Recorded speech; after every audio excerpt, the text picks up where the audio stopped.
할렐루야. 네. 하나님을 찬양하고 또 하나님을 예배하는 자리, 오늘도 어김없이 나오신 여러분들을 주님의 이름으로 축복하고 환영합니다. 아멘. 네, 여러분 하나님 찬양하기 원하시죠? 여러분 하나님 예배하기 원하시죠? 여러분 어떻게 삶의 자리에서 주님 예배하고 계십니까? 여러분 삶의 자리에서 하나님이 기뻐하시는 여러분 그런 삶 여러분 살고 계십니까? 살고 계세요? 네. 감사합니다. 여러분 세상은 우리가 하나님을 예배하기가 또 하나님을 찬양하기가 또 하나님을 노래하기가 굉장히 어렵죠. 그럼에도 불구하고 하나님께서는 우리의 중심을 다한 예배 또 찬양 받으시기를 원한다는 사실입니다. 여러분 우리 스바냐 3장 말씀 3장 17절에 보니까 전능하신 그분이 못하시는 게 하나가 있대요. 그것이 무엇이냐면 나로 인하여 기쁨을 이기지 못하신다, 이렇게 말씀하고 계세요. 아멘이십니까? 하나님께서 전능하신 하나님께서 아무것도 못할 게 없는 그분께서 이기지 못하는 게 하나 있는데 그것이 바로 여러분들로 인하여 기쁨을 이기지 못한다고 말씀하세요. 참 귀한 존재시죠? 여러분 오늘 이 시간 같이 찬양할 때에 우리 때문에 하나님이 기쁨을 이기지 못하는 그 모습을 우리가 볼 수 있기를 다시 한번 주님의 이름으로 축복합니다. 우리 모두가 그렇게 주님 안에서 주님이 기뻐하시는 예배와 찬양을 마음껏 올려드렸으면 좋겠어요. 하나님께서는 상황과 환경 바라보지 않고 하나님께서 우리의 중심을 보신다고 말씀하셨으니까 여러분 이 시간 우리 다 영과 진리로 주님 예배하는 시간 되기를 주님의 이름으로 축복합니다. 그래서 이 시간 우리 같이 기도하면서 먼저 주님 앞에 나아갈 텐데, 하나님 비록 세상은 우리가 예배하기에 하나님을 찬양하기에 또 하나님께 기도하기에 참 어려운 곳입니다. 그럼에도 불구하고 하나님께서 우리를 통해서 받으시는 그 찬양을 받길 원하세요. 예배를 받길 원하세요. 하나님 앞에 나아가는 그 음성 듣기를 원하세요. 이 시간 우리 같이 기도할 때 하나님 우리가 어떠한 상황과 환경 속에 처할지라도 주님을 예배할 수 있기 원합니다. 하나님 내가 있는 그 자리가 예배의 처소가 되기 원하고 하나님을 찬양하는 처소가 되기 원합니다. 그래서 오늘 이 시간 이 세상에서 우리가 찬양하지 못하고 예배하지 못했던 그런 어려운 마음들을 다 내려놓고 주님 앞에 나아갑니다. 주님 홀로 영광 받아 주시옵소서.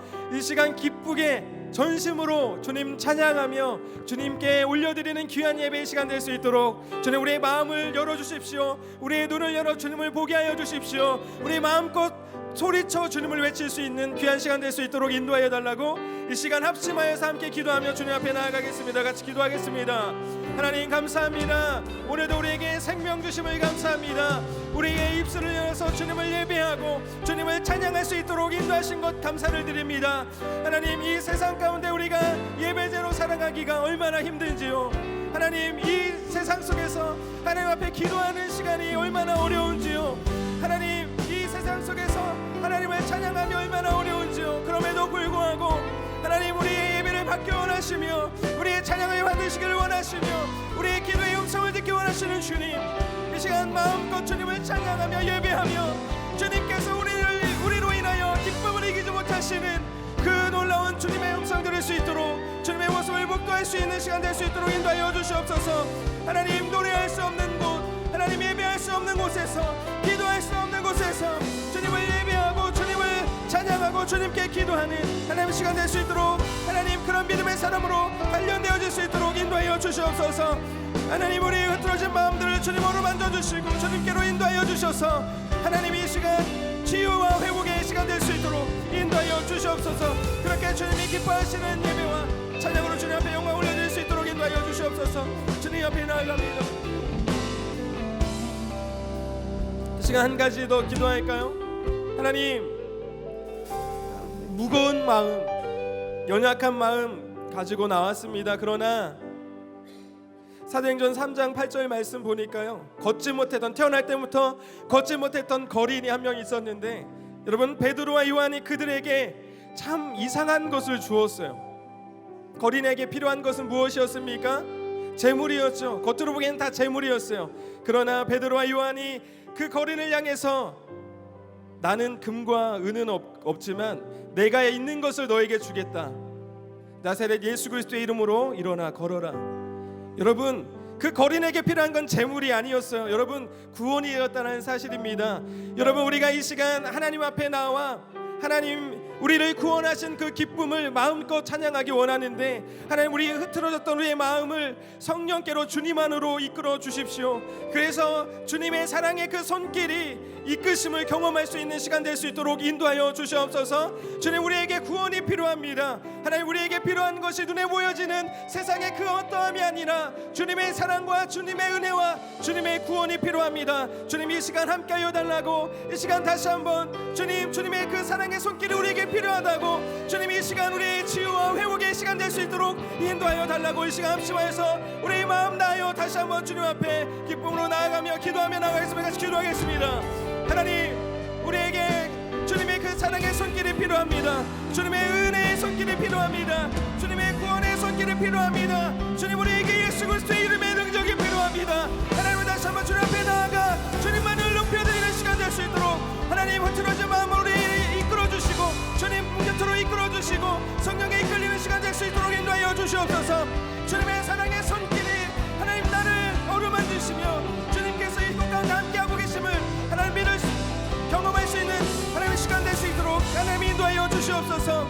주님이 이끄시는 대로 나아갈 수 있도록 인도하여 주시고 주님만 바라보게 하여 주시고 주님을 더욱더 높여드리는 시간 될 수 있도록 주님께서 함께하여 주시옵소서.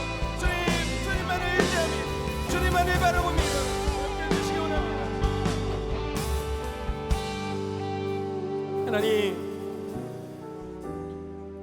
오늘도 중심을 다한 우리의 예배를 받기를 원하시고, 그래서 하나님께서 우리 한 사람 한 사람을 이곳 가운데 불러 모아주신 줄로 믿습니다.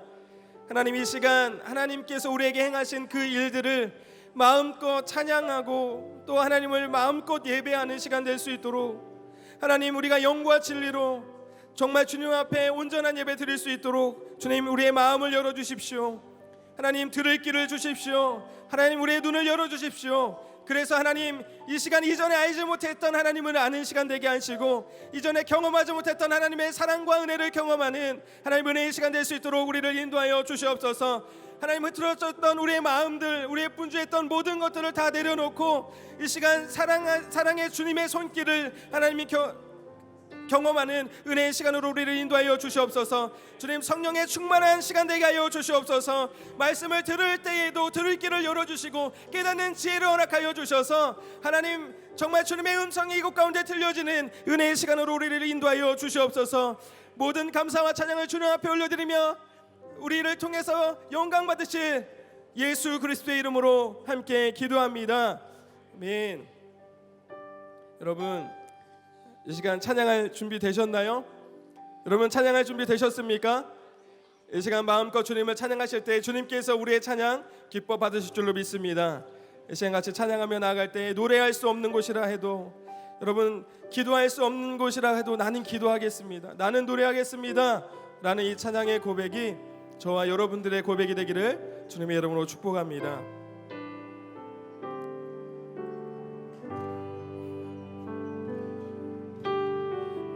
노래할 수 없는 곳이라 해도 난 노래하리. 기도할 수 없는 곳이라 해도 난 기도하리. 노래할 수 없는 곳이라, 노래할 수 없는 곳이라 해도 난 노래하리. 기도할 수 없는 곳이라 해도 난 기도하리. 주님 사랑의 손길이 나를 만들어 내 모습 이대로 사용하여 주시네. 비틀어진 마음을 만지시어 이끄시는 곳 어디라도 나는 노래하리. 다시 한번 찬양합시다. 노래할 수 없는 곳이라 해도, 노래할 수 없는 곳이라 해도 난 노래하리. 난 노래하리. 기도할 수 없는 곳이라, 기도할 수 없는 곳이라 해도 난 기도하리. 한 번 더요. 노래할 수 없는 곳이라 해도, 노래할 수 없는 곳이라 해도 난 노래하리. 기도할 수 없는 곳이라 해도 난 기도하리. 주님 사랑해, 주님 사랑의 손길이 나를 만들어 내 모습 이대로 사용하여 주시네. 비틀어진 마음을 만지시어 이끄시는 곳 어디라도 나는 노래하리. 노래하리. 한 번 더 찬양합시다. 주님 사랑해, 주님 사랑의 손길이 나를 만들어 내 모습 이대로 사용하여 주시네. 비틀어진 마음을 만지시어 이끄시는 곳 어디라도 나는 노래해. 우리 같이 한번 찬양하실 때 두 손 높이 들고, 주님, 주님 사랑의 손길이 나를 만들어 내 모습 이대로 사용하여 주시네.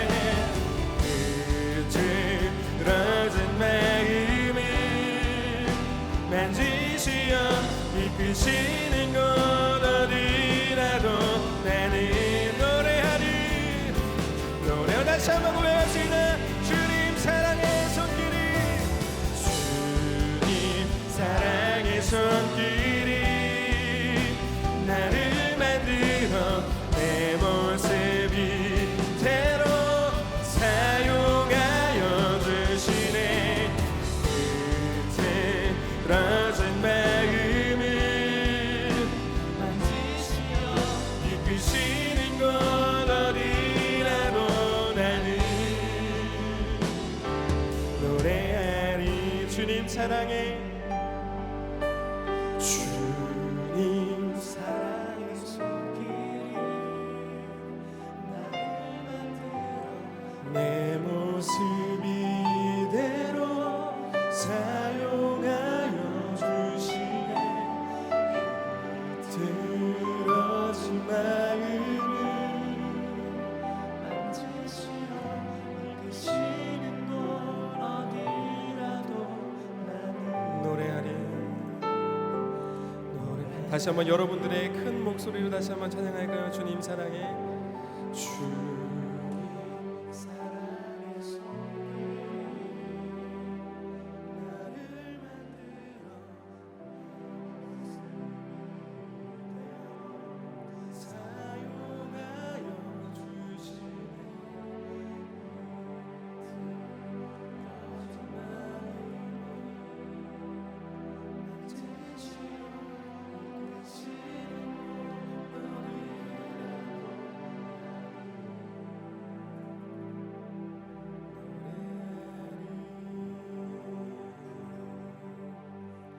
주님 사랑의 손길이 나를 만들어 내 모습 이대로 사용하여 주시네.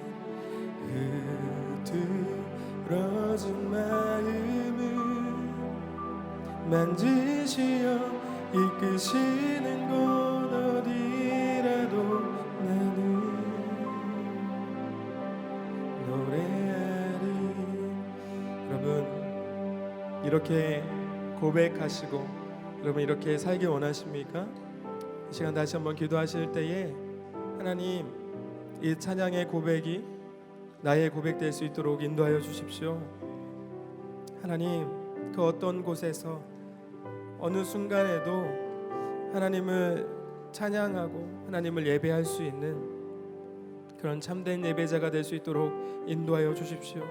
하나님, 세상 살아가는 모든 순간에 주님의 사랑의 손길이 나를 만들어 가시고 나를 이끌고 계심을 하나님 매 순간 경험할 수 있도록 인도하시며 흐트러진 우리의 마음을 이 시간 어루만져 주시고 이끌어 주셔서 정말 이 시간 우리의 찬양의 고백이 이전과 같지 않고 오직 주님께서 기뻐하시는 아름다운 우리의 멜로디 될 수 있도록 인도하여 달라고 이 시간 다시 한번 합심하여서 같이 간절한 마음을 가지고 같이 고백하며 기도하며 나아가도록 하겠습니다. 같이 기도하겠습니다. 하나님, 이 찬양의 고백이 우리의 평생의 고백될 수 있도록 인도하여 주시옵소서. 그렇게 주님이 기뻐하시는 참된 예배자의 삶 될 수 있도록 하나님이 이 찬양의 고백이 우리의 삶으로 이어질 수 있도록 주님께서 함께하시며 인도하여 주시옵소서. 하나님, 이 시간 우리의 찬양의 고백 땅에 떨어지지 않게 하시고 하나님, 우리 살아가는 모든 순간 하나님 우리의 삶의 자리 주님이 기쁘시게 하는 예배자의 삶 살아갈 수 있도록 인도하여 주시옵소서. 그렇게 하나님 우리의 흐트러진 마음들 그리고 우리의 평생의 주님의 사랑의 손길을 하나님 경험하며 주님께서 만들어 가시는 하나님 그 인생길 가운데 하나님 순전히 우리의 마음으로 우리의 생각으로 판단하지 아니하며 주님을 따라갈 수 있는 우리 생각될 수 있도록 우리의 삶이 될 수 있도록 인도하여 주시옵소서. 그렇게 해서 주님께서 이끄시는 어느 곳이라도 하나님 나아갈 수 있는 우리 될 수 있도록 주님께서 붙잡아 주시고 인도하여 주시길 원합니다. 주님, 성령의 시간 하여 주시고 주님을 받는 위치가 될 수 있도록 인도하여 주시옵소서.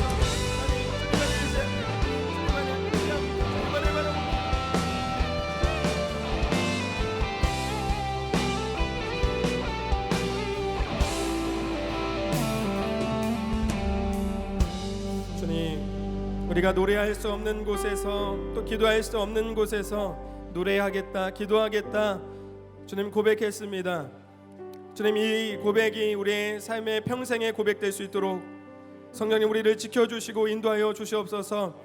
그래서 하나님, 우리를 선한 길로 바른 길로 생명의 길로 인도하시는 선한 목자 되신 그 주님을 따라 살아가는 우리의 인생이 되게 하여 주시고 하나님, 우리의 삶의 자리에서 주님을 기꺼이 예배할 수 있는 삶의 예배자들이 다 될 수 있도록 인도하여 주시옵소서.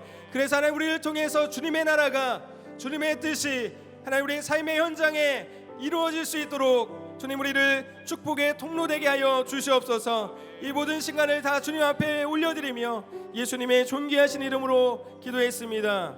아멘.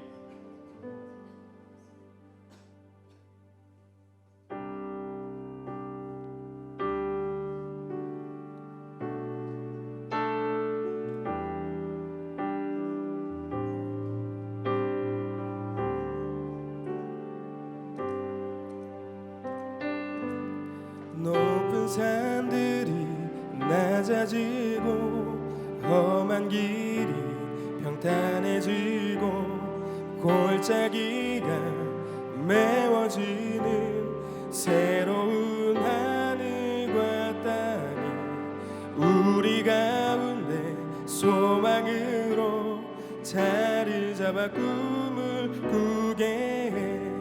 불합리한 현실 속에서 주의 사랑을 외치게 해.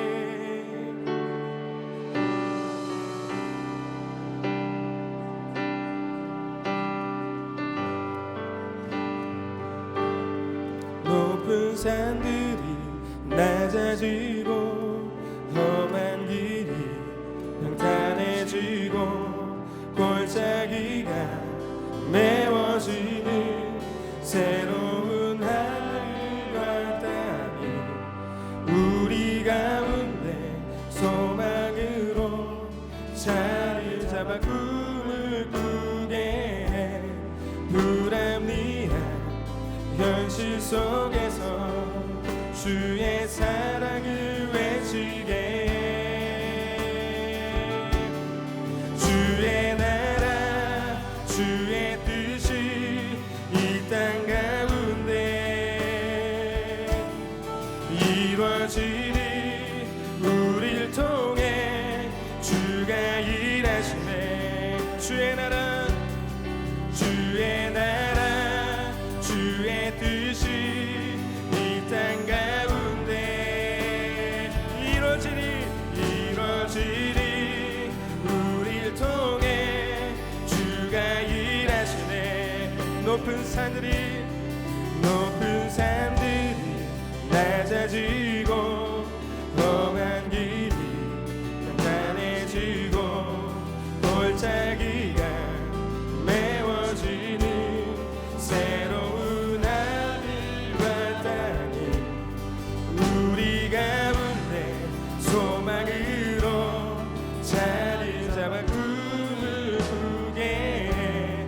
불합리한 현실 속에서 주의 사랑을 외치게 해. 주의 나라 주의 뜻이 이 땅 가운데 이루어지리. 우릴 통해 주가 일하시네.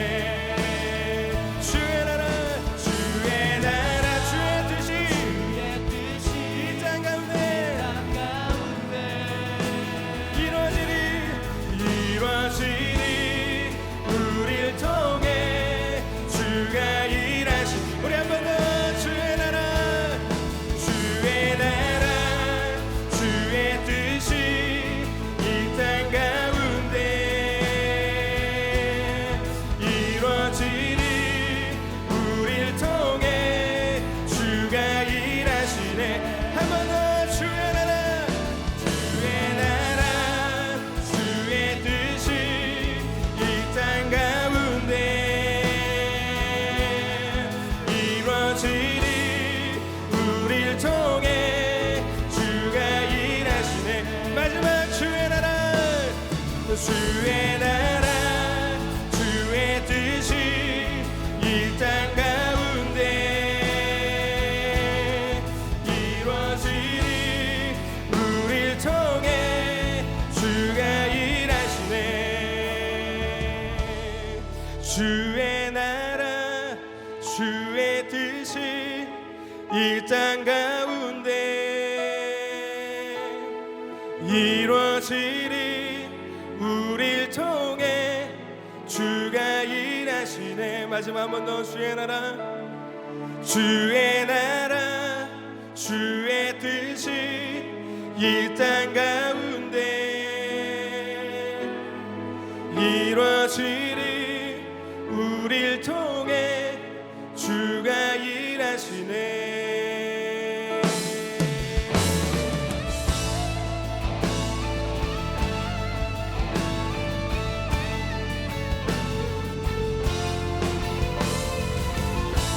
여러분, 우리 같이 찬양하실 때 우리 다 같이 일어나셔서 주님의 나라와 주님의 뜻이 이곳 가운데 임하시기를 하늘 기원하는 마음과 찬양합시다. 주께서 부르시니 두려움과 실패 내려놓고 교회여 일어나라. 교회여 일어나라. 주께서 보내시니 우릴 부르신 삶의 자리에서 교회여 우린 세상의 빛 어둠을 밝히는 하나님의 편지 주를 나타내는 주의 교회를 통해 세상이 주를 보리라. 일어나라 아버지 사랑으로 아버지 능력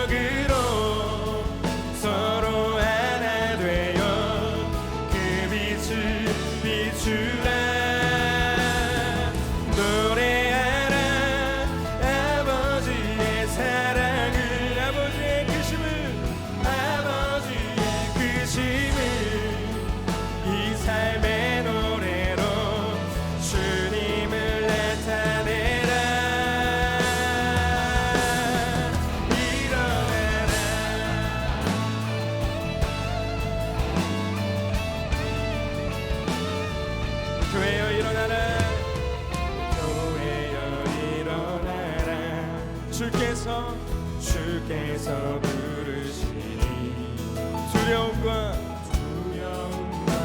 실패 내려놓고 교회여 일어나라 교회여 일어나라 교회여 일어나라 주께서 보내시니 우리 부르신 삶의 자리에서 교회여 일어나라 우린 세상의 빛 어둠을 밝히는 하나님의 편지 주의 교회 통해 세상이 주를 보리라 일어나라 일어나라 아버지 사랑으로 아버지 능력으로 서로 하나 되어 그 빛을 비추라 노래하라 아버지의 사랑을 아버지의 크심을 이 삶의 노래로 주님을 나타내 우리 한 번 더 일어나라 일어나라 아버지 사랑으로 아버지 능력으로 서로 하나 되어 그 빛을 비추라 노래하라 아버지의 사랑을 아버지의 크심을 이 삶의 노래로 주님을 나타내라 일어나라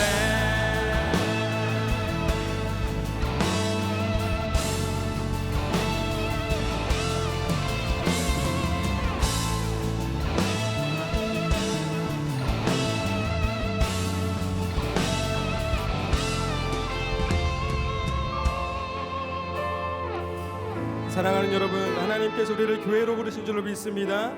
이 시간 우리 주님 가르쳐주신 기도로 이 시간 이 나라와 이 땅 가운데 하나님의 나라와 하나님의 뜻이 이루어지기를 우리 간절한 마음으로 기도하는 마음으로 이 시간 선포하길 원합니다. 이 시간 같이 주님 가르쳐주신 기도하겠습니다. 하늘에 계신 우리 아버지여 이름이 거룩히 여김을 받으시오며 나라가 임하옵시며 뜻이 하늘에서와 같이 땅에서도 이루어지이다.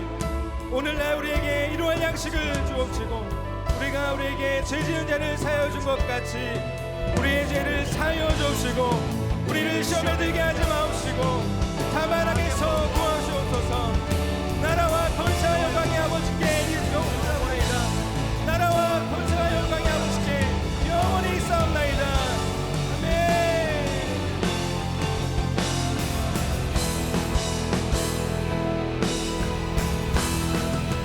일어나라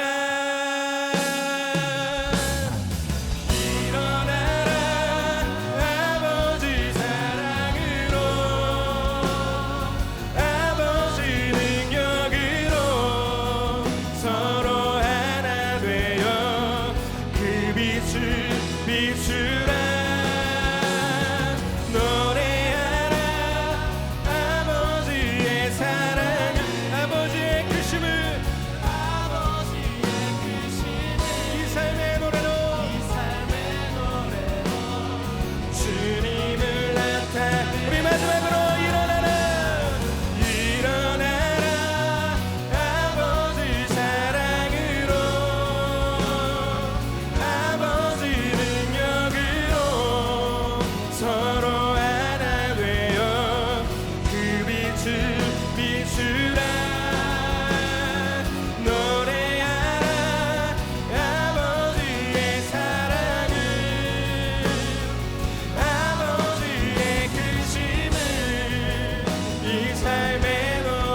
살아계신 하나님, 감사와 찬양을 주님 앞에 올려드립니다.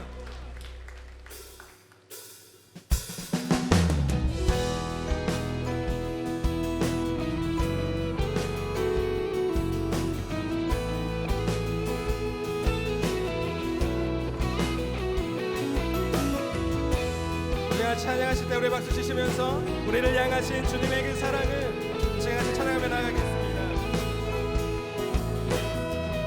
나를 향한 주의 사랑, 나를 향한 주의 사랑, 산과 바다에 넘치니 내 마음 열 때 주님 나에게 참 자유 주셨네.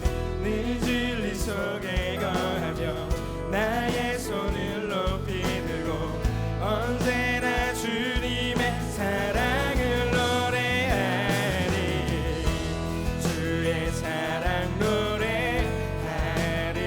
그래 영원토록 노래하리라.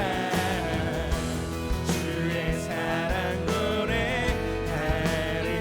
그래 영원토록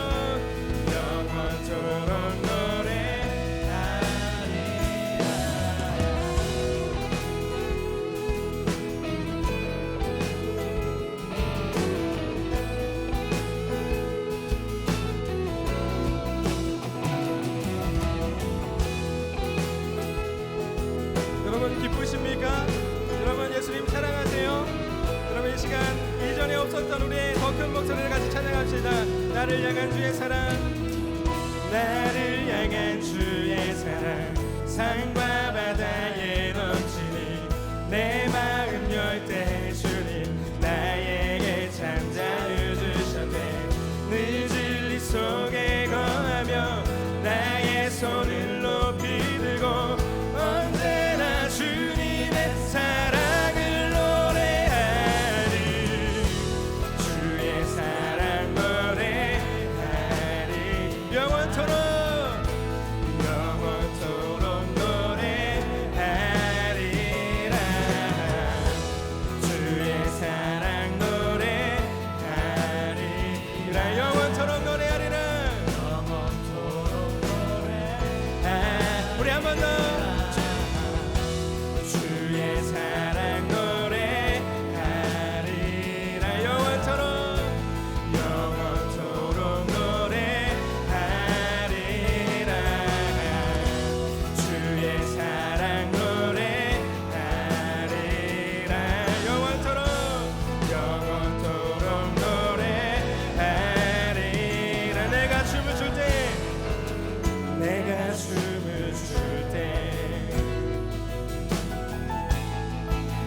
비웃겠지만 그들도 주 알게 되면 함께 기뻐 춤을 추게 되리라. 주의 사랑 노래하리라. 영원토록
영원토록 노래하리라.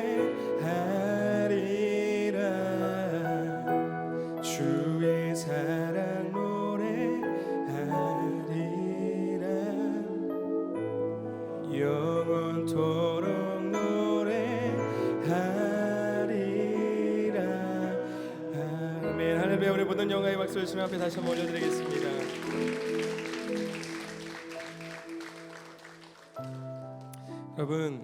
여러분들에게 가장 소중한 것, 여러분 가장 귀한 것이 무엇이죠? 우리가 가장 소중하게 생각하는 것. 제가 아까 처음에 말씀드렸듯이 여러분 사도행전 3장에 보니까 그 날 때부터 걷지 못하던 거린이 나와요. 네, 베드로와 요한이 성전에 올라가면서 그 거린을 발견하고요. 그 거린에게 좀 이상한 걸 이렇게 줘요. 그 거린에게 필요한 것은 사실 겉으로 보기에는 재물이잖아요. 구걸을 하고 있으니까. 그런데 베드로와 요한이 이렇게 이야기합니다. 나는 은과 금은 없거니와 내게 있는 것을 너에게 주겠다. 나사렛 예수 그리스도의 이름으로 일어나 걸어라. 여러분, 우리에게 가장 귀중하고 가장 귀한 것이 바로 예수님인 줄 믿습니다. 이 시간 우리의 가장 귀한 것, 내 안에 가장 귀한 것, 그거 바로 예수를 아는 것입니다. 예수를 아는 것입니다. 예수님이 나의 주인 되는 것입니다. 이 고백이 우리 가운데 있었으면 좋겠어요. 오늘 말씀을 들을 때도 예수님이 우리의 주인 되심을 고백하지 않고는 여러분 우리의 말씀이 어떤 필요가 있겠습니까? 이 시간 우리 같이 마지막으로 찬양하고 말씀을 들을 텐데요. 주님, 내 안에 가장 귀한 것이 주님이십니다. 이 고백을 같이 함께 올려드리면서 우리의 마음을 정돈하고 주님 앞에 다시 한번 고백하는 시간 되길 원합니다.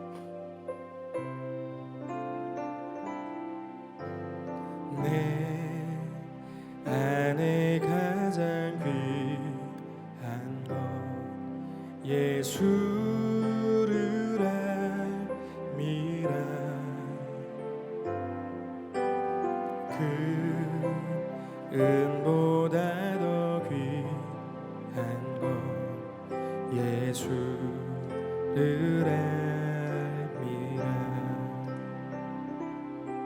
세상 지식보다 귀한 것 예수를 알미라.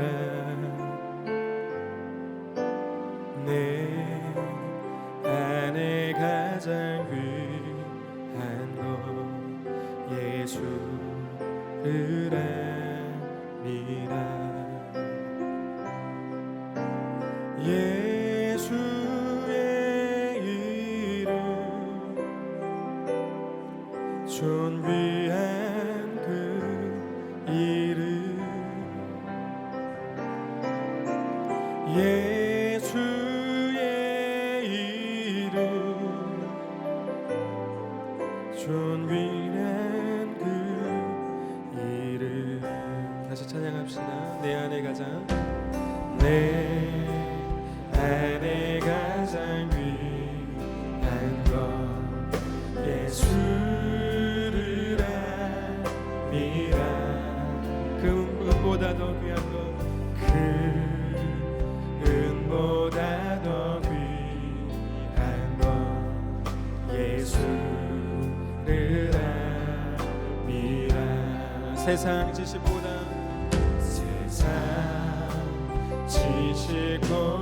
귀한 것 예수를 알미라. 내 안에 가장 귀한 것 예수를 알미라. 아멘. 예수의 이름 예수의 이름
존귀한 그 이름 예수의 이름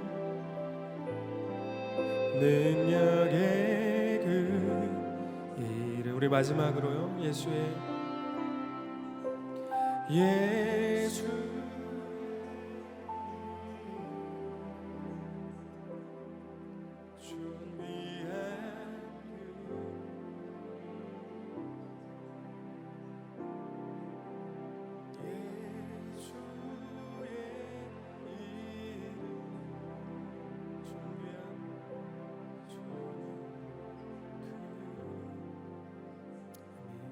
여러분 같이 이 시간 같이 기도합시다. 여러분, 주님이 필요합니다. 주님, 세상에 그 어떤 것보다 주님이 필요합니다. 주님, 이 시간 주님 만나기 원합니다.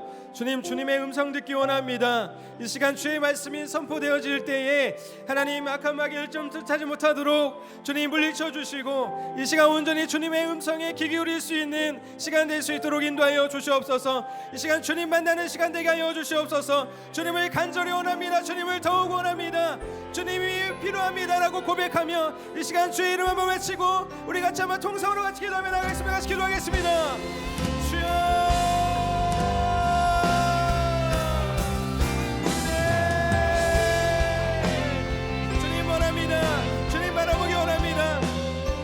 주님을 원합니다. 주님이 필요합니다. 하나님, 우리의 인생 가운데 하나님 그 어떤 것이 아니라 오직 주의 이름이 필요합니다. 주님의 말씀이 필요합니다. 주님 만나기 원합니다. 주님의 음성 듣기 원합니다. 주님 보기 원합니다. 주님의 시간 함께 하여 주시옵소서.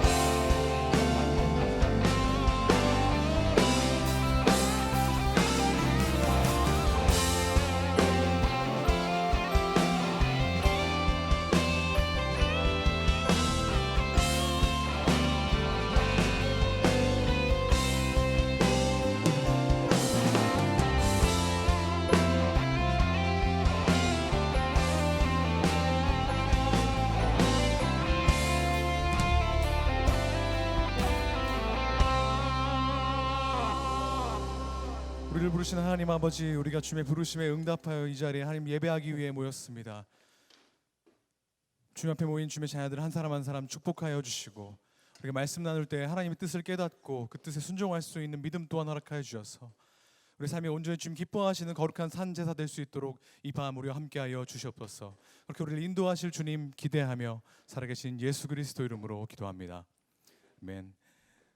네, 반갑습니다. 오늘 이 저녁에 하나님 예배하기 위해 오신 수요필 워시퍼 여러분 주님의 이름으로 축복하고 또 환영합니다.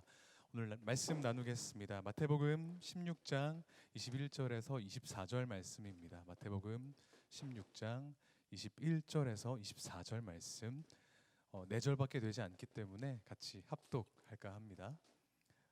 21절부터 24절입니다. 함께 같이 읽겠습니다. 이때로부터 예수 그리스도께서 자기가 예루살렘에 올라가 장로들과 대제사장들과 서기관들에게 많은 고난을 받고 죽임을 당하고 제3일에 살아나야 할 것을 제자들에게 비로소 나타내시니 베드로가 예수를 붙들고 항변하여 이르되 주여 그리 마옵소서 이 일이 결코 주께 미치지 아니하리이다. 예수께서 돌이키시며 베드로에게 이르시되 사탄아 내 뒤로 물러가라 너는 나를 넘어지게 하는 자로다. 내가 하나님의 일을 생각하지 아니하고 도리어 사람의 일을 생각하는도다 하시고 이에 예수께서 제자들에게 이르시되 누구든지 나를 따라오려거든 자기를 부인하고 자기 십자가를 지고 나를 따를 것이니라. 아멘. 오늘은 나를 따르라 라는 제목으로 하나님 말씀 나누기 원합니다. 본격적으로 말씀 나누기 전에 제가 질문 하나 드리겠습니다. 퀴즈입니다. 맞히시면 선물이 있을 수도 있습니다. 한국에서 6월 기준으로 3,271만 명이 이것을 이용했습니다.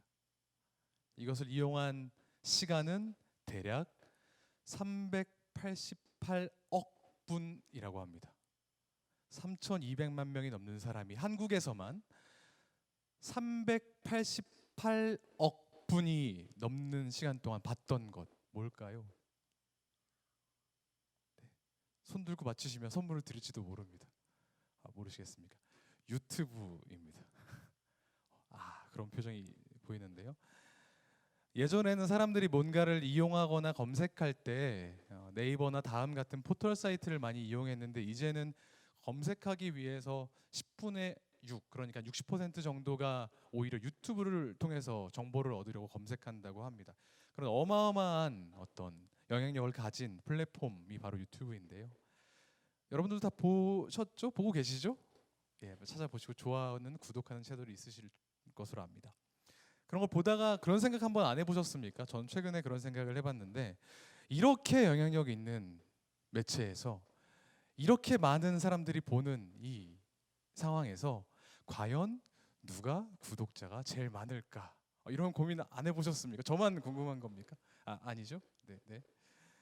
찾아봤습니다. 그랬더니 이 사람이더군요. 사진은 중요한 건 아니지만 한번 얼굴이나 한번 보시라고. 두 번째 사진 한번 보여주시겠습니까? 네, 잘생겼죠? 퓨디파이라는 채널의 유튜버입니다. 스웨덴 사람인데요.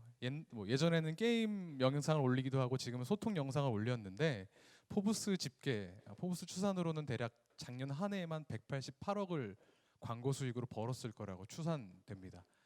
이 사람의 구독자는 자그마치 1억 명입니다. 이번 주에 1억 명을 돌파했다고 해요.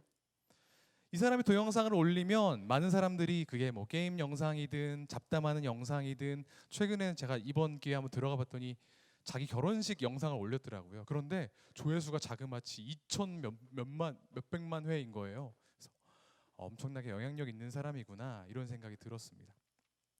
구독자 1억 굉장히 대단하긴 하지만 얼굴도 제대로 모르는 사람을 제가 왜 소개할까 생각이 드시죠? 그보다 더 많은 팔로워를 가진 분을 소개하기 위해서입니다. 짐작하시겠지만 제가 오늘 소개할 분은 바로 예수 그리스도입니다. 전 세계에 대략 25억만 명의 팔로워를 가지고 있다고 추산되는, 전 세계 인구의 3분의 1이 적어도 명목상으로는 그리스도를 팔로우하고 있다는 그런 사실 여러분은 아셨습니까? 그런데 본인을 크리스천이라고 생각하는 그 25억 명 전부가 다 우리가 말하는 그리스도인일까요? 아마도 그렇지는 않을 것 같습니다. 크리스천, 누구를 크리스천이라고 부르죠? 그리스도인, 누구를 그리스도인이라고 부르십니까? 그리스도를 따르는 사람. 제가 아까 힌트를 드렸죠. 팔로우 한다고 했습니다. 그럼 그리스도를 따른다는 것은 과연 무슨 의미일까요? 인스타그램에서 예쁜 사진 보고 더블탭해서 좋아요 표시하는 것 같은 그런 걸까요? 아니면 영상 괜찮은 거 한두 개 보고 이 사람을 구독, 좋아요, 알림 설정 해놓는 그런 어떤 구독을 의미하는 걸까요? 그런 것들 아니라는 것 여러분들 잘 알고 계실 겁니다. 그럼 대체 뭘까요? 이렇게 제가 한 분 붙들고 이렇게 여쭤보면 막상 뭔지는 알겠는데 대답하기는 조금 민망하고 정확히 뭐라고 설명할지도 모르겠고 그러실 거라 생각합니다. 과연 누가 그리스도의 팔로워인지, 예수 그리스도를 따른다는 것은 과연 무엇인지 오늘 본문을 통해서 또 신약 성경 전체에 파편적으로 흩어져 있는 말씀을 통해서 살펴보려고 합니다. 결론적으로 이야기하면 그리스도를 따른다는 것은 오늘 본문 마지막 절인 24절에 자기를 부인하고 자기 십자가를 지는 것입니다만 그것의 의미를 좀 나눠 보려고 합니다. 우린 대부분 24절의 내용을 너무나 잘 알고 있습니다. 자기 부인, 자기 십자가 지는 것. 하지만 그 맥락을 놓치는 경우가 종종 있다는 겁니다. 그래서 그 맥락을 한번 살펴보려고 합니다. 베드로는 오늘 본문 바로 앞에서 예수님을 통해서 이런 질문을 듣습니다. 너희는 나를 누구라 하느냐? 그때 베드로가 뭐라고 대답했는지 아십니까? 16장 15절 말씀인데요. 한번 같이 읽어보겠습니다. 시작.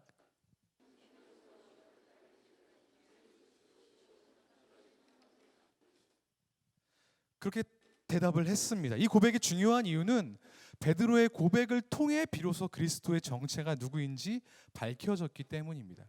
그동안은 꽁꽁 싸매어져 있던 그리스도의 비밀이 이 베드로의 고백을 통해 본격적으로 노골적으로 드러난 것을 우리가 말씀을 통해 알 수 있습니다. 그 전까지 예수님은 본인의 정체에 대해서 암시를 주긴 하셨지만 내가 그다라고 말씀하신 경우는 없기 때문에 그렇습니다.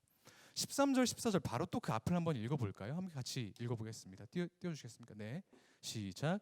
예수께서 빌립보 가리사랴 지방에 이르러 제자들에게 물어 이르시되 사람들이 인자를 누구라 하느냐?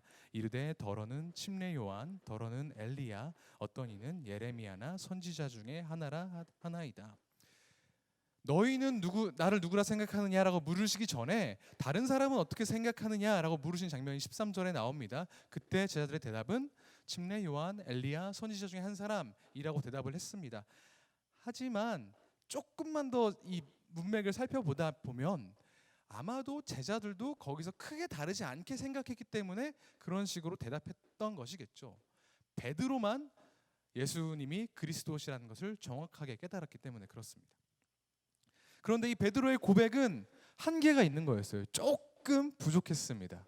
그 다음 구절을 보면 예수님이 굉장히 칭찬을 많이 하셨는데 그 칭찬이 머쓱해질 정도로 베드로가 헛다리를 짚고 있는 장면이 나옵니다. 성경을 가지고 계신 분들은 한번 눈으로 한번 살펴보시지요. 예수님은 베드로와 제자들에게 오늘 본문 앞쪽에서 당신의 죽으심과 고난과 부활에 대해서 이야기하는 장면이 나옵니다. 이에 대해서 베드로는 뭐라고 반응했을까요? 22절 혹시 띄워주실 수 있겠습니까? 없습니까? 주여 그리 마옵소서, 이 일이 결코 주께 미치지 아니하리이다 라고 고백하면서 예수님을 막아섰습니다. 여기에서 그리스도를 따르는 것의 첫 번째 원리가 드러납니다. 그리스도를 따르는 것은 말로 하는 고백이 아니라는 겁니다. 방금 전까지 교회 역사상 가장 귀한, 가장 중요한 고백을 했던 베드로지만 예수님이 하시는 일에 대한 인정과 순종은 턱없이 부족한 모습을 우리가 볼 수 있습니다. 고백과 순종 사이에 상당한 시차가 있었던 것이죠. 물론 베드로가 시간이 지나고 나서도 예수님이 하시는 일을 막았던 것은 아닙니다. 성경 읽어보셨을 때 베드로가 골고다에 올라가신 예수님을 가로막고 주님 이건 아직까지 생각해봐도 아닌 것 같습니다, 이런 구절 보신 적 있습니까? 없죠. 베드로의 삶의 양상을 보면 그리스도의 부르심에 굉장히 적합하게 살았던 것을 알 수가 있습니다. 인생에 있어서 베드로는 예수님의 부르심을 크게 2번 받았습니다. 그리고 그 부르심대로 살았다고 해도 과언이 아닙니다. 첫 번째로는 어부로 일하던 상태에서 나를 따르라 라고 부르셨을 때 곧 그물을 버려두고 바로 예수님을 쫓았고요. 그렇게 예수님의 제자된 삶을 살다가 요한복음 21장에서는 부활하신 예수님이 내 양을 먹이라 그리고 날 따르라라고 말씀하셨을 때 또 사도행전에서 전도자의 삶을 사는 모습을 볼 수가 있습니다. 성경에 나와 있는 베드로의 모습 중에 부르심에 따라 예수 그리스도를 따르지 않았던 삶의 모습은 성경 내에서 전혀 찾아볼 수가 없습니다. 하지만 그런 그에게 한계는 명확히 있었습니다. 그게 무엇이냐? 행동보다 말이 앞섰다는 것, 실제보다 말이 앞섰다는 것입니다. 주는 그리스도시요 살아계신 하나님의 아들이십니다 라고 말로 고백은 했지만 그분이 정말 부활하시는 능력이 있으신 분이라는 것에 대해서는 믿지 못했습니다. 한참 뒤에 26장에서 예수님이 잡혀가시기 전에 다른 사람들이 다 주님을 버릴지라도 나는 버리지 않겠습니다라고 호언장담했지만 예수님이 잡혀서 끌려가셨을 때 제일 먼저 손절한 사람 누구죠? 베드로였습니다. 베드로의 일관된 방향성에 대해서 부정할 수 있는 사람은 아마 없을 것입니다. 신실한 사람이고 충성된 사람이었습니다. 하지만 고백과 실제 순종 사이에 간극이 있었고 예수님은 그것을 오늘 본문에서 지적하셨습니다. 고백과 순종 사이에서 예수님은 뭘 중요하게 생각하실까요? 중요한 건 예수님은 그래 네가 지금 헛소리 하긴 했지만 아까 나에 대한 좋은 고백을 했으니까 괜찮은 걸로 쳐줄게 라고 말씀하시지 않았다는 겁니다. 고백을 아무리 기깔나게 했어도 우리의 실질적인 인정, 실질적인 행동, 순종이 없는 고백은 공허하다고 예수님은 생각하셨다는 거죠. 실질적인 순종을 우리에게 요구하신다는 겁니다. 입술의 고백이 아니라요. 저는 15사단 신병교육대에서 복무했었습니다. 이 얘기 좀 많이 해서 아시는 분은 아시겠지만 안 어울리죠? 네, 알고 있습니다. 어떻게 했는지 모르겠지만 어찌저찌 2년 동안 잘 했습니다. 조교의 역할에는 굉장히 많은 것들이 있습니다. 차려 열중셔 하는 제식을 가르치는 것들이 그래서 군인된 모습을 갖추게 돕는 것이 있었고요. 총을 쏘는 사격을 가르치는 것이 있었고, 화생방 훈련 때 적당히 화생방 가스를 먹도록 도와주는 것도 있었습니다.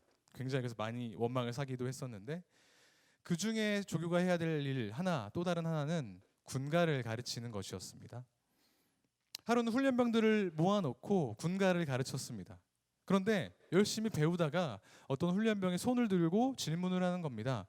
조교님, 근데 군가 이거 왜 배웁니까? 저는 약간 그때 당시에는 조교로서의 프라이드가 충만하던 상태였었던지라 이 녀석 봐라 라고 좀 불쾌한 기분이 먼저 들긴 했지만, 가만히 생각해 보니까 그가 그렇게 질문하는 것이 전혀 터무니없는 것은 아니라는 생각이 들었습니다.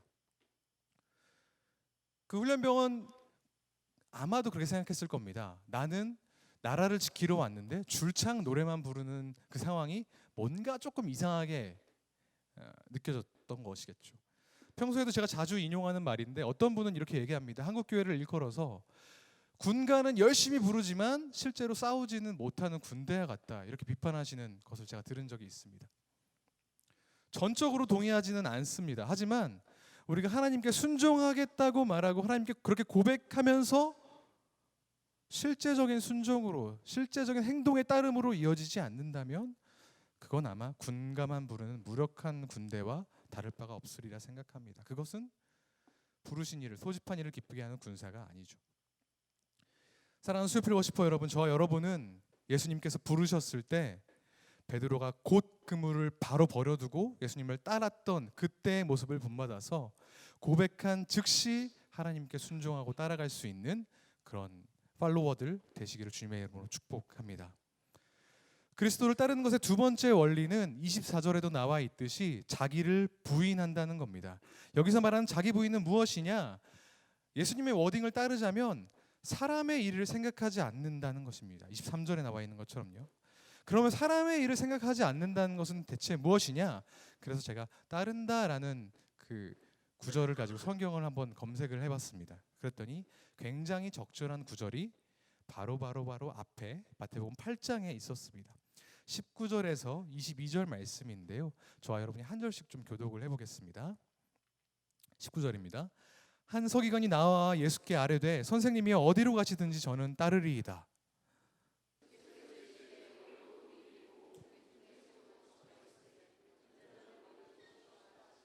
제자 중에 또 한 사람이 이르되 주여 내가 먼저 가서 내 아버지를 장사하게 허락하옵소서.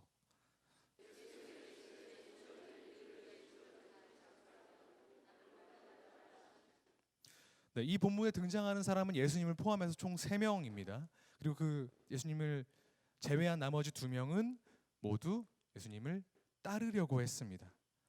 그런데 그 결과는 둘 다 좋지 않았죠. 저는 이 대화를 보면서 약간 압박 면접 같다는 생각이 들었습니다. 예수님의 반응이 조금은 과하게 느껴졌기 때문인데요. 이 본문은 성경이 말하고 있는 자기 부인이 비단 자기 몸뚱이 하나를 부인하는 데서 그치지 않는다는 것을 우리에게 알려줍니다. 19절에 나오는 첫 번째 인물은 자기가 먼저 이야기합니다. 예수님이 어디로 가시든지 내가 거길 따라가겠습니다 라고 이야기합니다.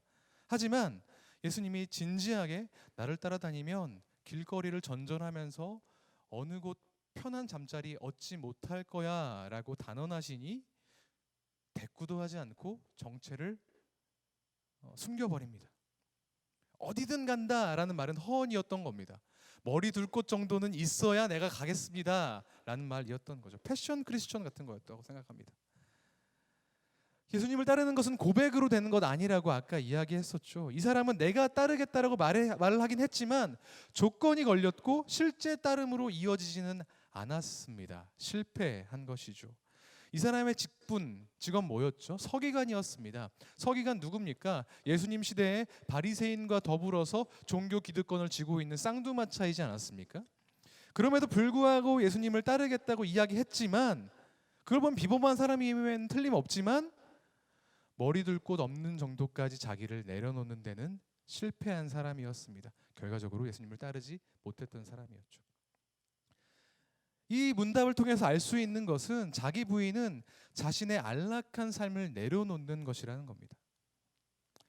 우리는 삶의 안락을 얼마나 포기함으로 예수님을 따를 수가 있습니까? 내가 살고 있는 집, 내가 타고 다니는 차, 내가 먹고 있는 음식, 내가 다니는 회사 혹은 학교, 경제적인 지위, 얼마나 포기함으로써 예수님을 따르고 있습니까? 그것들 다 없어도 예수님을 따를 수 있겠습니까? 그것을 오늘 본문 이 마태복음 8장은 우리에게 묻고 있는 것입니다.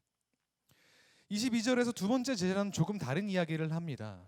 돌아가신 아버지 장사할 수 있게 시간적 말미를 달라고 부탁을 하죠. 과한 부탁은 전 아니라고 생각합니다. 인간이라면 당연하게 해야 할 도리를 하겠다고 여쭙는 것이기 때문에 그렇습니다. 집안 어른이 돌아가셔서 반차 쓰고 좀 가보겠다고 이야기하는 사람에게 어떤 상사가 아니 누구신데 이렇게 꼬치꼬치 캐묻고 아니 너 장남 장녀도 아닌데 뭐 퇴근하고 가 이렇게 말하는 상사가 있다면 얼마나 짜증나겠습니까? 근데 예수님은 거의 그런 모습을 보이고 계시는 겁니다. 이상하지 않으세요? 이런 구절 때문에 한국 기독교 초창기에는 그 예수쟁이들 조상 무서운 줄 모르고 어르신 섬길 줄도 모른다라는 오해를 샀습니다만 이 구절이 가지고 있는 함의는 불효자식이 돼야만 그리스도를 따를 수 있다는 것은 아닙니다.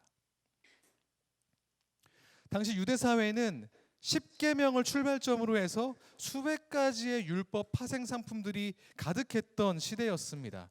처음에는 10계명 10개로 시작했지만 예수님 시대에 왔을 때는 600개가 넘는 율법이 유대인들을 옥죄였다고 많은 역사학자들이 이야기합니다. 그리고 그 율법을 하나도 남김없이 빠짐없이 다 지켜야 하나님의 백성 꽝꽝꽝 인증받는 시대였다고 그렇게 알려져 있습니다. 그러니까 두 번째 사람이 아버지를 장사하고 오겠다라고 말한 것은 효심의 발로이기도 하지만 당시 그 사회를 지배하고 있는 율법을 차마 거스르지 못하기 때문에 그렇게 말했던 것에 가깝습니다. 예수님이 간파하신 지점은 바로 거기였습니다. 두 번째 인물은 자신을 둘러싼 사회의 규칙과 관습, 율법을 예수님의 직접적인 부르심보다 우선했다는 겁니다. 21절에 보면 내가 먼저 가서 장사를 칠 수 있게 해달라는 그런 단서가 나오는데요. 그 단서가 그 의미를 뚜렷하게 드러내는 것이죠. 예수님을 따르긴 따르는데 율법에서는 빨리 장사 지내라고 명령하고 있으니 일단 그것부터 처리하겠습니다 라고 이야기하는 그 모습, 예수님이 지적하시는 거라는 겁니다.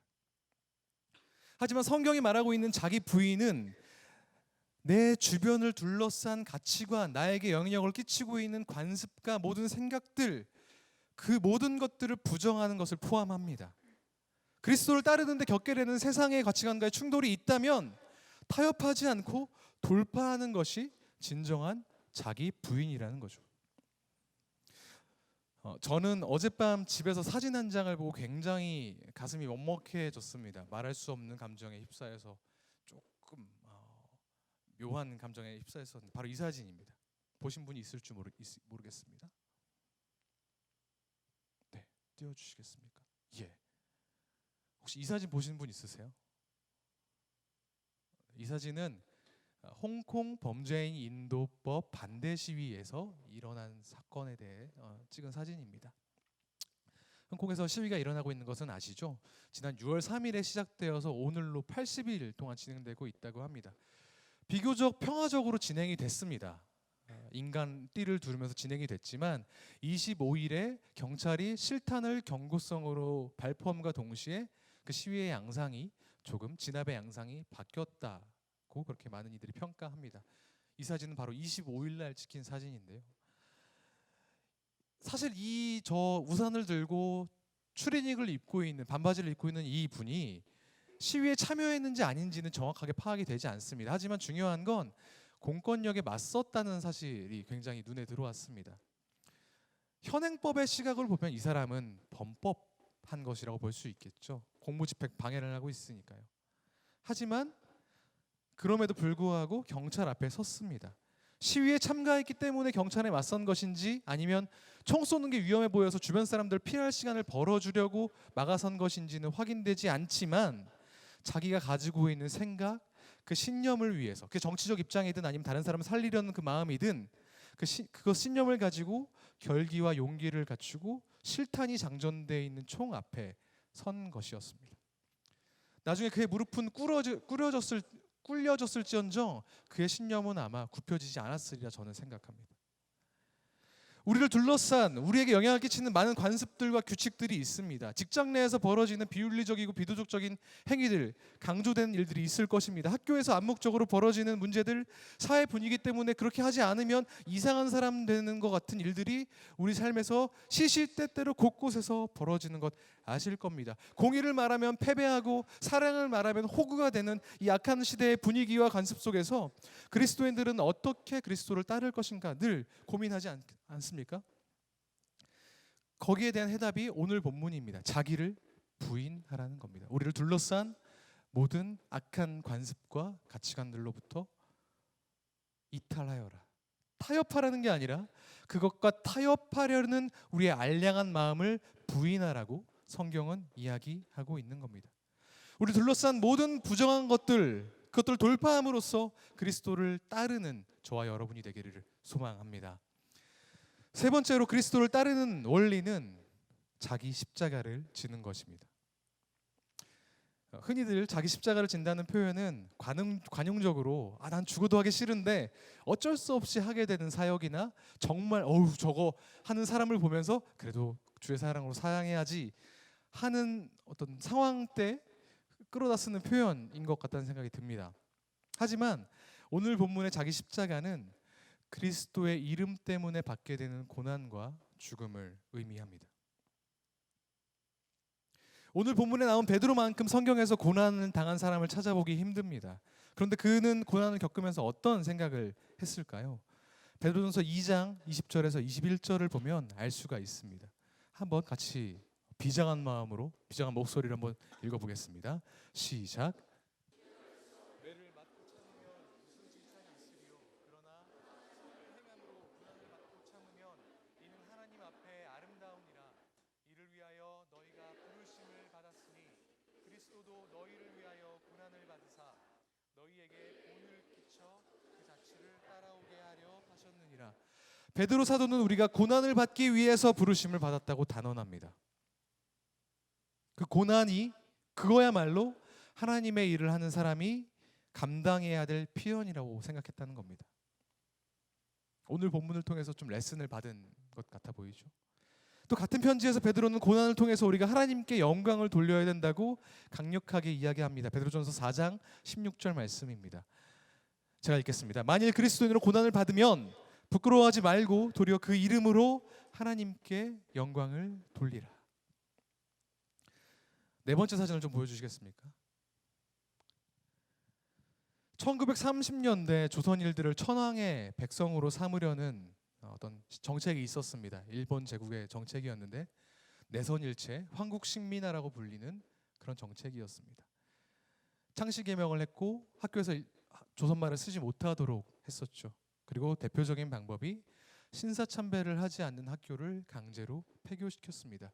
그런데 아이러니한 건 당시 조선의 학교들은 대부분 다 선교사들이 세웠던 것이었습니다. 미션 스쿨이었던 겁니다. 그러니까 학교에 대한 신사참배 강요는 곧 교회에 대한 신사참배 강요로 자연스럽게 이루어질 수밖에 없었습니다.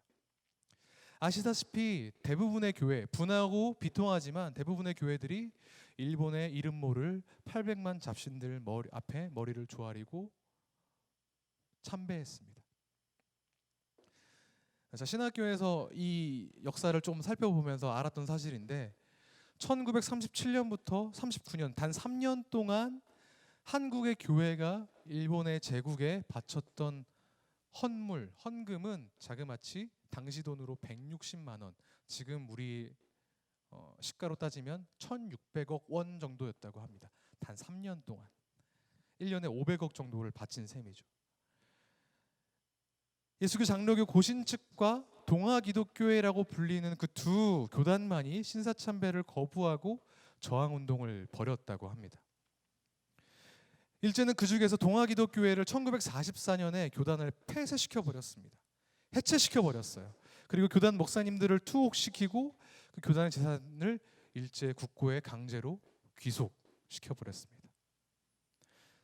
1년 뒤 광복을 맞이하고 4년이 지나고 나서야 동아기독교는 다시 교단을 재창단했고 그게 바로 대한 기독교 침례회, 기독교 한국 침례회 전신입니다. 그리스도를 믿기 때문에 찾아온 고난 앞에서 누가 어떻게 행동한 사람이 그리스도를 따르는 자들이라고 말할 수 있겠습니까? 하나님을 거스르는 질서와 강압, 자신을 둘러싼 규칙보다 하나님 앞에 떳떳한 것을 추구한 사람들이야말로 진정한 자기 부인한 사람들이고, 하나님께서는 설령 그렇게 해서 그들 앞에 고난이 펼쳐진다고 하더라도 그것을 기꺼이 받아들이라고 오늘 본문을 통해서 우리에게 명령하시는 것입니다. 저와 여러분은 하나님을 따르면서 응당받게 되는 그 파열음, 고난과 어려움을 기꺼이 받아들임으로써 그리스도를 따라가시는 그런 주님의 자녀들 되시기를 소망합니다. 말씀을 정리합니다. 그리스도를 따른다는 것은 말로만 따르는 것이 아니라 실질적으로 그분이 행하신 일을 따라가는 것입니다. 그리스도를 따른다는 것은 내가 가진 안락함과 내게 영향을 끼치는 그 모든 것들 중에 하나님 아닌 다른 것들을 다 거절하는 것입니다. 그리스도를 따른다는 것은 그 과정에서 혹 내가 어려움을 당하고 고난을 당한다 할지라도 기꺼이 받아들이는 것을 의미합니다. 대가지불이 없는 저절로 지어지는 그런 은혜를 가지고 만족하는 그런 믿음, 그런 신앙을 어떤 신학자는 싸디싼 값싼 은혜라고 비판했습니다. 그리고 거기에 집착하는 이들을, 대가지불하지 않고 그 은혜에만 천착하는 이들을 일컬어서 썩은 고기에 집착하는 까마귀 떼 같다고 비판한 바 있습니다. 사실 우리에게 주어지는 하나님의 은혜는 후불제 같은 거라고 저는 생각합니다. 우리는 자격이 없고 그것들을 지불할 능력이 없습니다만 이미 우리에게 조건 없이 값 없이 구원을 주셨기 때문에 우리는 그것을 점차 성화된 삶으로 갚아 나가는 것이죠. 어떻게 해요? 그리스도를 따름으로써. 주님은 오늘 본문을 통해서 우리에게 나를 따르라 라고 명령하고 계십니다. 이 연약한 우리가 이 약한 세상에서 그리스도를 따르는 것은 결코 쉬운 일이 아닙니다. 어쩌면 불가능한 일인지도 모르겠습니다. 마치 새벽 4시에 폭풍우가 치는 갈릴리 바닷가 한가운데 유령과 같은 모습으로 나타나신 예수님을 향해서 한 걸음 한 걸음 내딛는 것처럼 어렵게 느껴지죠. 불가능한 일입니다, 사실은. 하지만 이때 베드로가 했던 그 간구가 우리를 격려하는 줄로 믿습니다. 이때 베드로는 이렇게 얘기했습니다. 주님을 향해서 외쳤습니다. 나를 명하사 물 위로 오라 하소서. 내 힘으로 주님께 가는 것은 불가능하지만 주님은 가능하게 하실 수 있는 분이니 나에게 명령만 하십시오. 내가 거기 따르겠습니다 라는 믿음의 고백이었던 겁니다.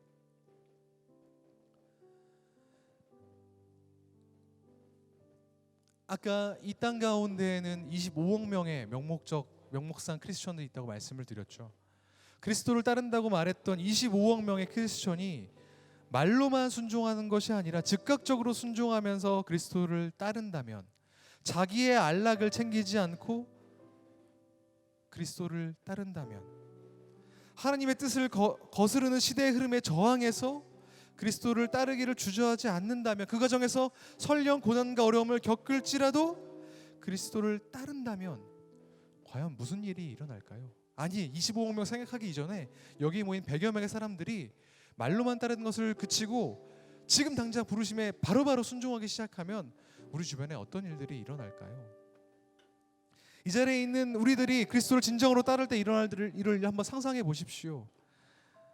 말로 그치는 게 아니라 자기를 부인하고 고난까지 감내할 때 하나님의 이름으로 헌신하는 우리들을 통해서 우리 주변에 죽어가고 있던 영혼들이 살아나고, 개인의 안락보다 하나님의 영광이 우선시되고 하나님을 거역하는 모든 가치관들이 부정되는 것을 상상해 보십시오. 우리의 일상 가운데 비로소 그리스도의 이름이 진정으로 높임 받으시는 것을 상상해 보십시오. 그 일을 위해서 바로 하나님이 저와 여러분을 부르셨습니다. 그 주님의 부르심에 응답하시기를 원합니다. 먼저 그 전에 우리가 하나님이 어떤 분이신지를 먼저 고백하고 그분께 내가 순종하겠습니다, 그분을 따르겠습니다 고백하는 시간 갖기를 원합니다. 이 시간 같이 주님 앞에 찬양하시면서 주님의 이름 높여드리며 나아가십시다.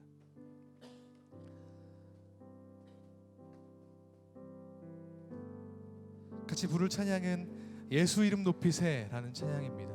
우리 삶 가운데 역사하시는 주님의 이름을 높여드리고 그분께 우리의 삶을 온전히 맡기고 온전히 따르겠다는 믿음의 고백으로 주님 앞에 나아가시겠습니다.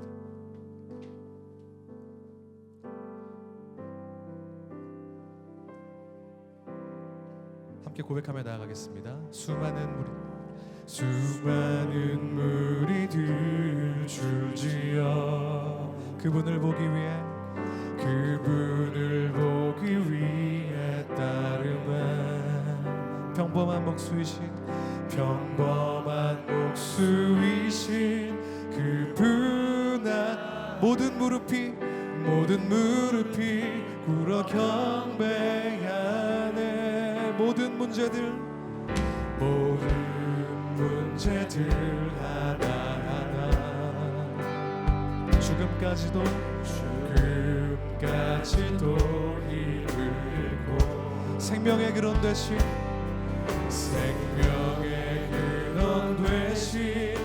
예수 이름 앞에 모든 권세를 굴복하네. 예수 이름 높이세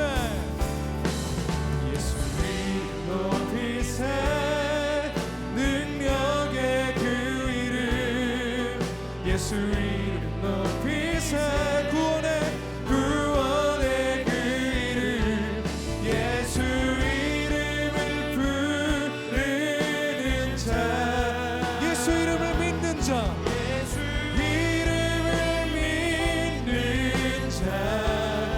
예수 이름 앞에 나오는 자 복이 있도다. 2절의 가사로 다시 한번 찬양하겠습니다. 나의 계획이 실패하고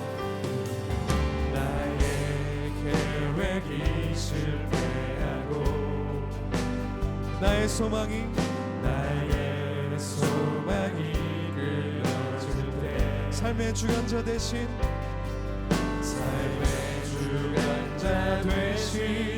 그분 앞에 나의 무릎을 꿇어 경배하네. 나의 삶을 그분께 맡길 때 비로소 나의 마음 평안해. 구원의 반석 되신 예수의 이름을 소리 높여 찬송하네. 예수 이름 높이세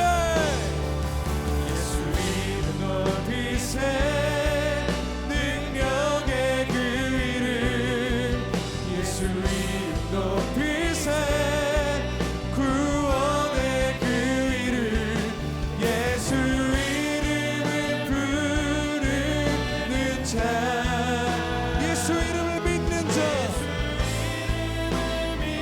따르며 예수 이름 앞에 나오는 자 예수 이름 앞에 나오는 자 복이 우리 다시 한번 주 앞에 선포하며 나갑시다. 예수 이름 높이세 예수 이름 높이세 능력의 그 이름 예수 이름 높이세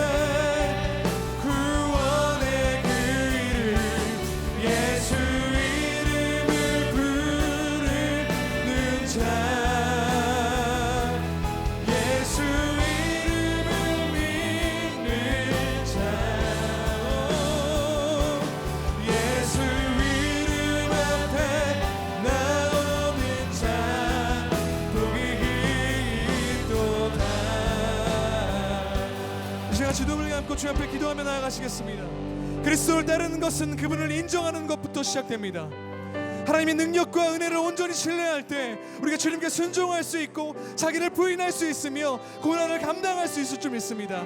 이 시간 우리가 함께 기도하기를 원합니다. 하나님, 나는 할 수 없지만 하나님은 하실 수 있습니다. 하나님, 나는 나를 내려놓지 못하지만 하나님을 붙들면 가능해지는 줄 믿습니다. 나는 고난을 겪을 힘이 없지만 주님이 내게 힘 주실 때 감당할 수 있습니다. 그러니 주님 나를 붙들어 주십시오. 주님을 예배하는 내 삶 가운데 찾아오셔서 내 삶이 온전히 그리스도를 따르는 삶 될 수 있도록 인도하여 주옵소서. 그래서 주님 앞에 간구하며 주여 한번 부르짖고 기도하며 나가시겠습니다. 기도하겠습니다. 주여, 주여, 주여. 주님, 우리가 주님 앞에 나갑니다. 주님의 능력을 힘입어서 주님께서 우리에게 부어주신 은혜를 힘입어서 주님 앞으로 담대하게 나아갑니다. 우리의 약함 내려놓고서, 우리의 불가능을 내려놓고서, 우리의 부족함들을 내려놓고 약함과 악함들을 내려놓은 채 하나님 앞에 담대하게 나아가길 원합니다. 그리스도를 따르길 소망합니다. 우리의 부족함이 아닌 주님의 완전하심을 바라보길 소망합니다. 주님을 붙드시고 우리를 주님이 원하시는 모습대로 인도하여 주옵소서.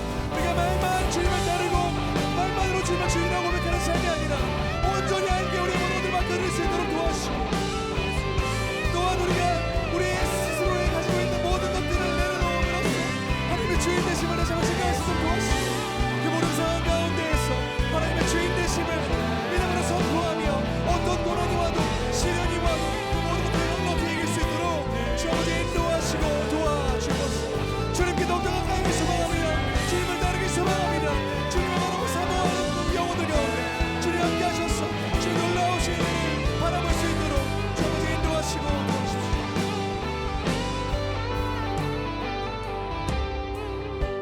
하나님, 오늘 우리가 하나님의 말씀을 나눴습니다. 수많은 사람들이 그리스도를 따른다고 말은 하지만 실제로 하나님이 원하시는 그리스도를 따르는 삶을 사는 사람은 많지 않은 것 주님 아십니다. 우리에게 포기할 수 없는 안락이 너무 많고 내려놓지 못할 자아가 너무 강합니다. 그리스도를 따르기 때문에 받아야 하는 고난도 버거울 정도로 너무 크게 느껴질 때가 많이 있음을 고백합니다. 하지만 하나님, 그렇기 때문에 우리가 이 자리에 나와서 다시 한번 하나님의 은혜를 간구합니다. 두려워하는 베드로에게 물 위로 오라고 말씀하신 주님, 우리 가운데에도 그렇게 말씀하여 주셔서 우리가 주님을 따르는데 담대하게 나아갈 수 있도록 힘 주시고 능력 주시옵소서. 오늘 이 밤에 주님 앞에 나와서 기도합니다. 어떤 이들은 감사의 기도 제목을 한 가름 안고 주님 앞에 나왔습니다. 어떤 이들은 간구할 것이 많아서 괴로운 마음 가지고 나온 이들이 있습니다. 어떤 이들은 신앙의 문제로, 어떤 이들은 당장에 해결되지 않는 삶의 문제로 나온 자녀들이 있습니다. 주님, 그 모든 자들 가운데 동일하게 역사하여 주셔서 하나님의 임재하심, 하나님의 동행하심과 인도하심을 깊이 경험할 수 있는 그런 시간 될 수 있도록 이 시간 우리와 함께하여 주시옵소서. 우리를 붙드셨고 붙들고 계시며 영원토록 붙드실 주님께 사랑과 감사와 찬양을 올려드리며 살아계신 예수 그리스도 이름으로 기도합니다. 아멘. 시간 함께 주님 앞에 기도하며 나아가시겠습니다. 함께 기도하시겠습니다.